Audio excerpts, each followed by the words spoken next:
Okay, part 3 is didiscuss natin yung mga problems dito sa module. So, first, ito yung given sa atin, no? Yung given na diagram. Meron tayong dalawang linya na parallel, L and M, 90, angle 1, angle 2, angle 3.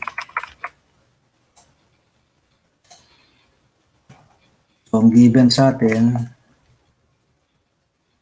is si line L is parallel with line M. So, si line L is parallel with line M. Parallel daw sila. Parehong angle. And they are cut by the transversal T. They are cut by the transversal T. Yan. They are cut by the transversal T.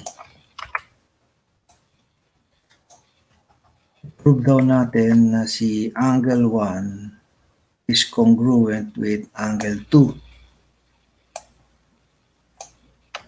Prove daw natin si angle 1 is congruent with angle 2. Okay, so I think sa module is iba ang ano dito, no?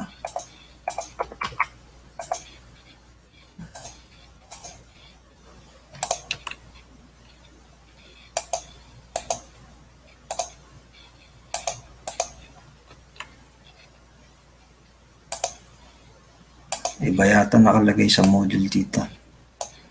Anyway, so number 1, syempre, given. Okay? Line L is parallel to line M.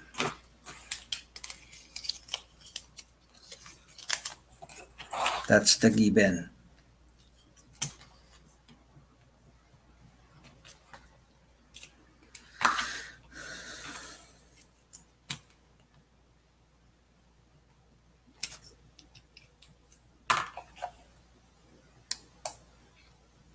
Line L is parallel to line M.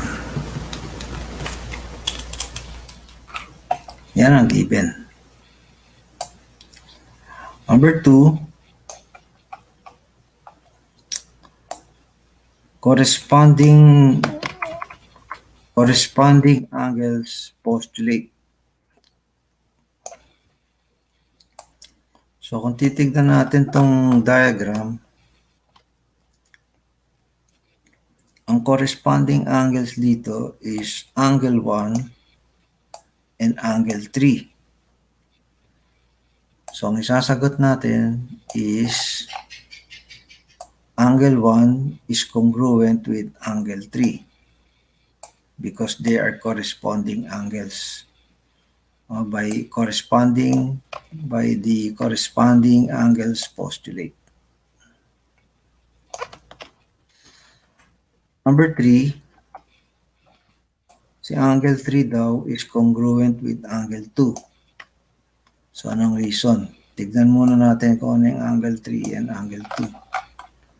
Si angle 3 is congruent daw with angle 2. So anong relationship ng angle 3 sa angle 2? They are vertical angles.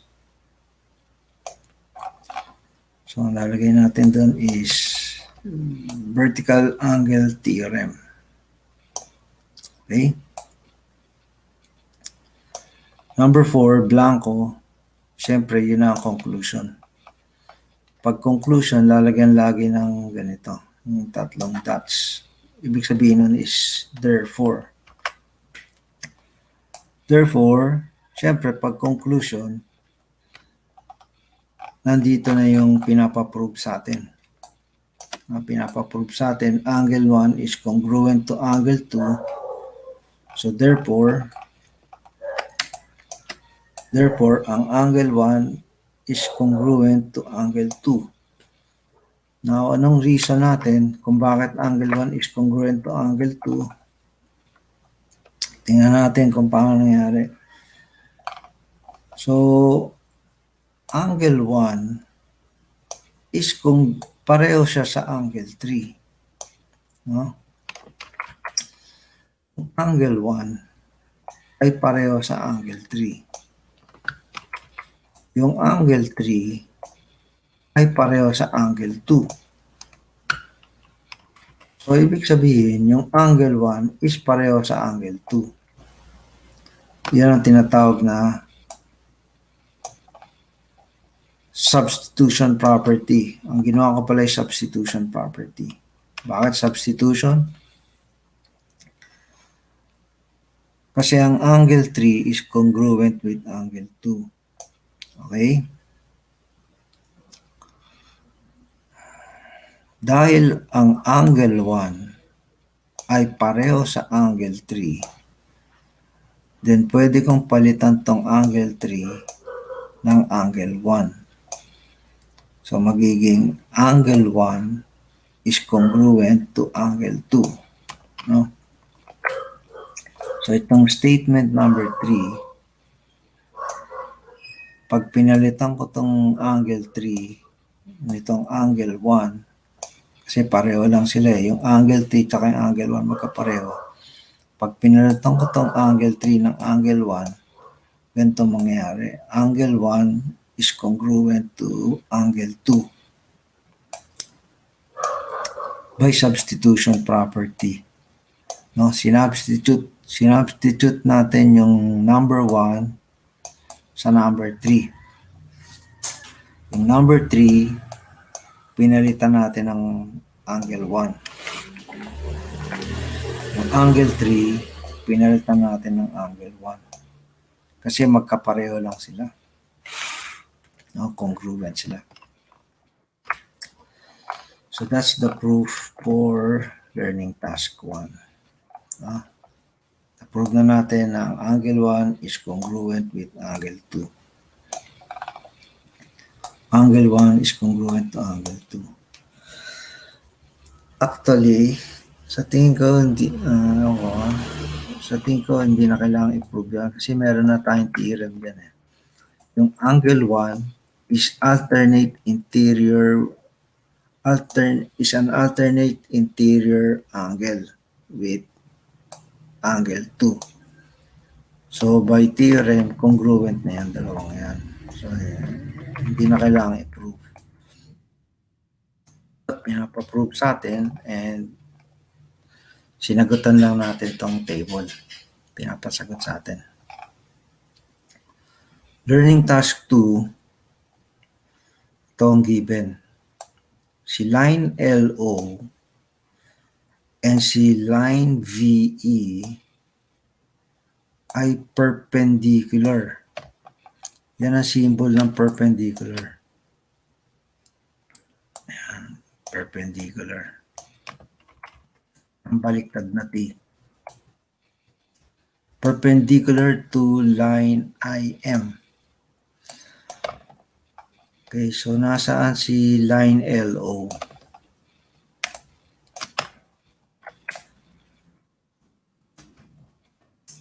Si line LO, parallel siya kay line VE. At sila daw ay perpendicular kay line IM. No? So, ibig sabihin, 90 degrees to 90 degrees. 90 degrees ang mga angles. 90 degrees. I-prove daw natin na ang sukat ni angle 3 plus ang sukat ni angle 5 is 180 degrees. Yung sukat daw ni angle 3 plus yung sukat ni angle 5 is 180 degrees. Patunayan daw natin. Number 1 is given. Siyempre, kukopy lang natin itong given. Okay, line LO and line BE are perpendicular to line IM. Number 2 is ang sukat ng angle 1 plus ang sukat ng angle 3 is 180 degrees.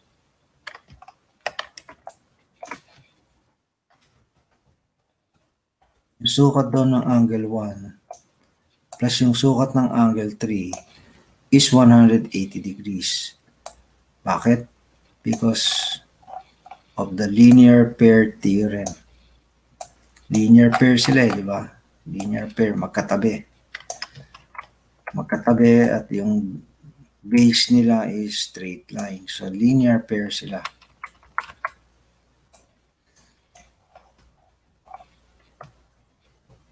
Number 3, corresponding angles. So, anong corresponding angles?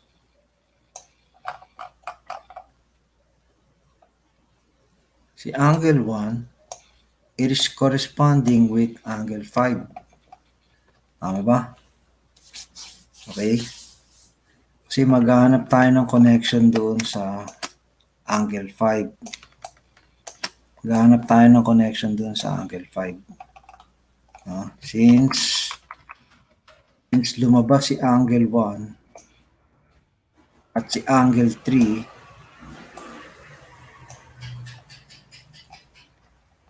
ang may magandang connection kay angle 5 is si angle 1.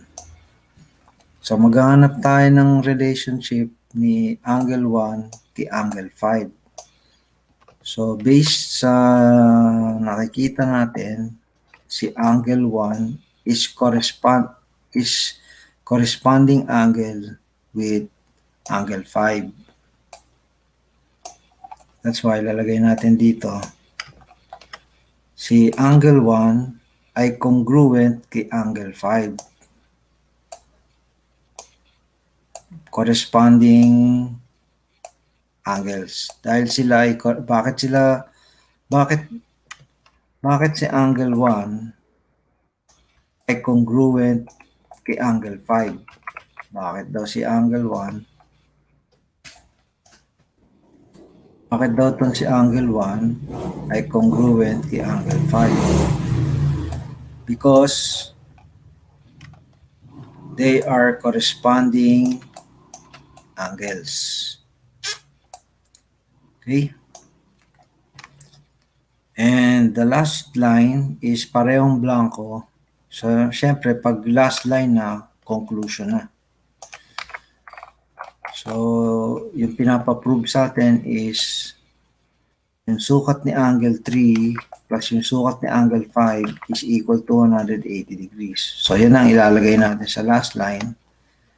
Sukat ni angle 5, the measure of angle 5 plus the measure of angle 3 is 180 degrees. So, anong reason natin? So, dito natin kinuha yun, no? Yung sukat ni angle 1 plus sukat ni angle 3 is 180 degrees. Dahil si angle 1 ay pareho kay angle 5, then papalitan natin si angle 1 ng angle 5. So, magiging ganito yun. Measure of angle 5 plus measure of angle 3 is equal to 180 degrees. So, by substitution, no? By substitution ang nangyari. Pinaltan natin tong angle 1 ng angle 5. Kasi pareho lang naman sila eh. Pareho sila, no? So, yun. Nauna lang yung measure of angle 3 kaysa sa measure of angle 5. Pero pareho lang yan, no? measure of angle 3 plus measure of angle 5 is equal to measure of angle 5 plus measure of angle 3. No? Associative property. Pwede magbaliktad yung dalawa. Ang sinabi mong 2 plus 6, that is equals to 6 plus 2. Okay? Okay, so that's learning task 2.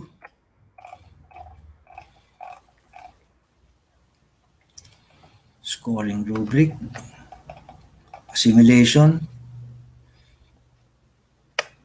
Sa assimilation, sabi niya is write a two-column providing statement of parallel lines cut by a transversal. Use the given example as your guide. The problem is, nasaan ang example? Anong example ang tinutukoy niya? So dahil doon, medyo malabo itong assimilation, hindi na muna natin gagawin to. Okay? So jump na tayo dito sa assessment. Again, proving ulit. Ito ang given.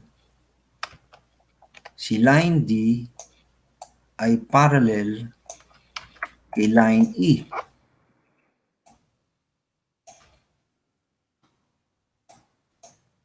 So ito si line D.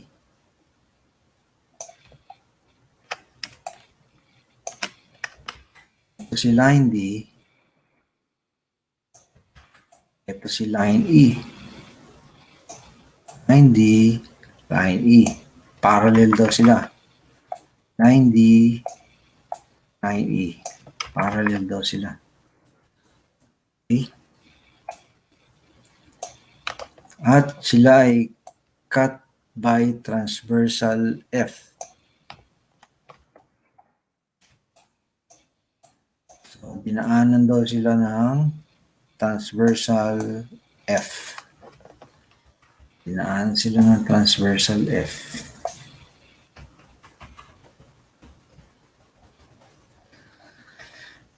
So, proof. Number 1, syempre, number 1, line D is parallel with E. Lagi yan ay given. Given.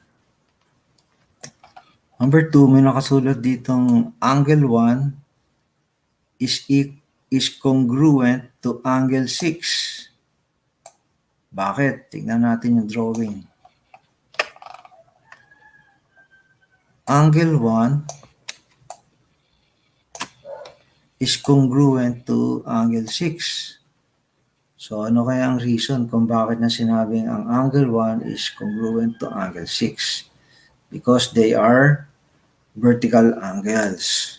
So, lalagay natin dito sa number 2, vertical angle theorem.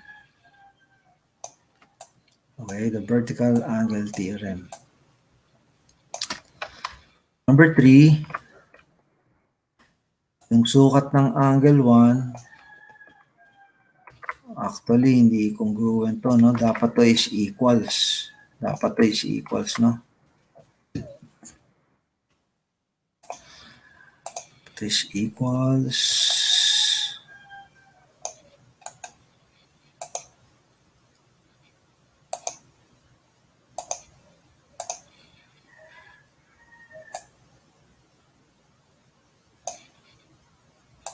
Yan, equals.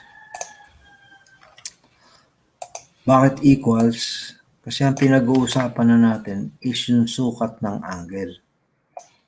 Pag pinag-uusapan natin yung angle, dapat yan ay congruent. So, si angle 1 ay pareho kay angle 6. So, ibig sabihin, yung sukat ni angle 1 is equal to yung sukat ni angle 6. Okay?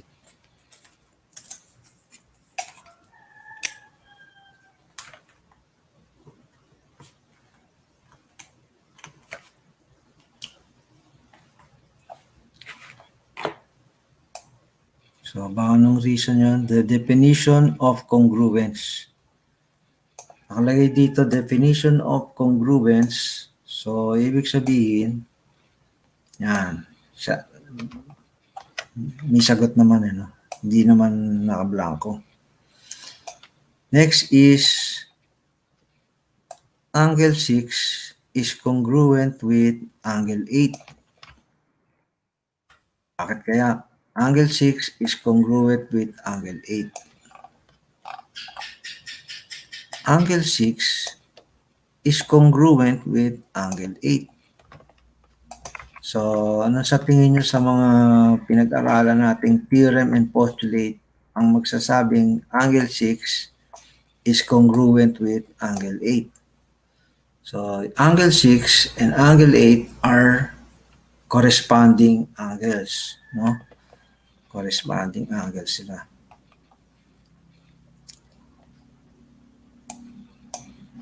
So, si angle 6 is congruent with angle 8. They are corresponding angles. Okay? Number 5. So, dahil si angle 6 ay congruent kay angle 8, ibig sabihin, ang sukat ni angle 6, meron na naman tayong mali dito. Dapat to ay equals. Yan, dapat yan ay equals.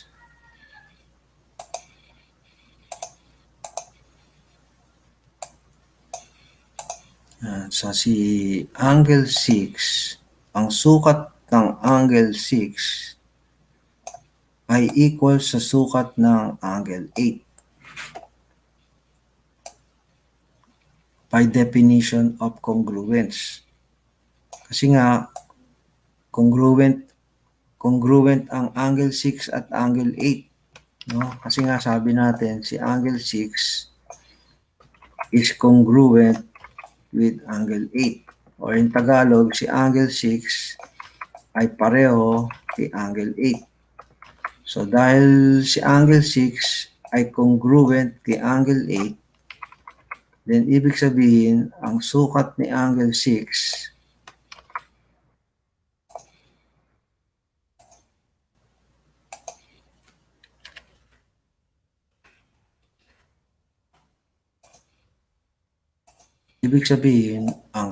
ni angle 6 is equal to sa sukat ni angle 8. By definition of congruence. Kasi nga sinabi natin na congruent si angle 6 at si angle 8. No? So, dahil sinabi natin by definition of congruence, dahil sinabi natin congruent si angle 6 at si angle 8, then therefore, yung sukat ni angle 6 is equal to sa sukat ni angle 8.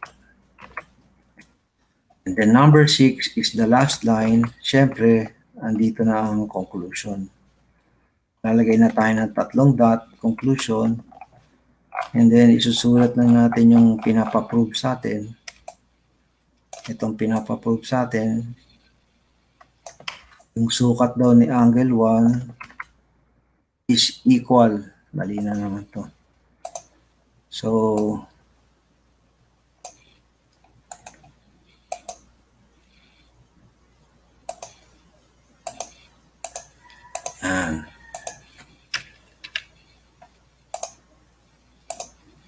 itong pinapaprove sa atin.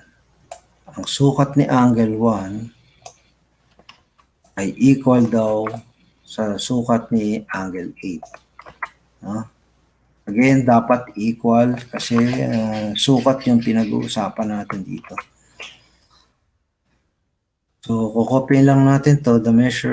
Ang sukat ng angle 1 is equal to the measure of angle 8. Kopyahin lang natin dito.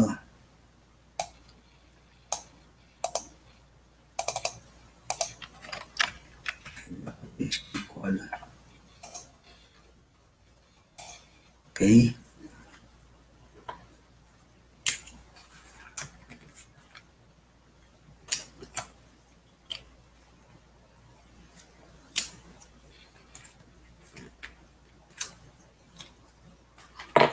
So, bakit natin nasabi na ang sukat ng angle 1 is equal to the sukat ng angle 8? Kasi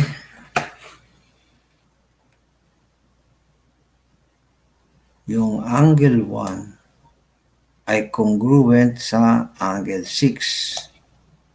Yung congruent 1 is congruent to angle 6. And yung angle 6 is congruent to angle 8. So, dalawang pwede dyan, no? Since nakalagay dito is transitive property of congruence, no? May sagot na pala dito, no? Transitive property of congruence. Yung transitive property kasi,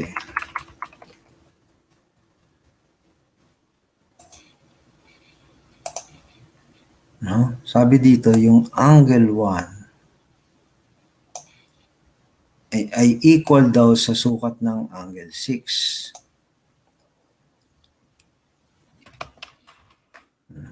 Wala na naman yung dapat ay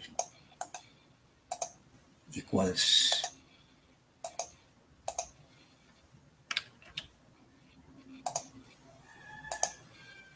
Okay, so yung sukat ng angle 1 equal daw siya sa sukat ng angle 6. Yung sukat ng angle 6 ay equal daw sa sukat ng angle 8. So, ibig sabihin, itong angle 1 is pareho sa sukat ng angle 8. Okay? So, yun ang transitive property ng congruence. Yun ang transitive property. No? Parang sinabi mong kung si A ay pareho kay B at si B ay pareho kay C, then si A ay pareho kay C. Huh? Pwede mong sabihin na si A ay pareho kay C. Yun ang transitive property. Okay? And so that's the end of all the exercises. And number 6 is reflection na lang, ano? It's reflection na lang. But mga problems ay nasagot na natin. So, that's it for week 3.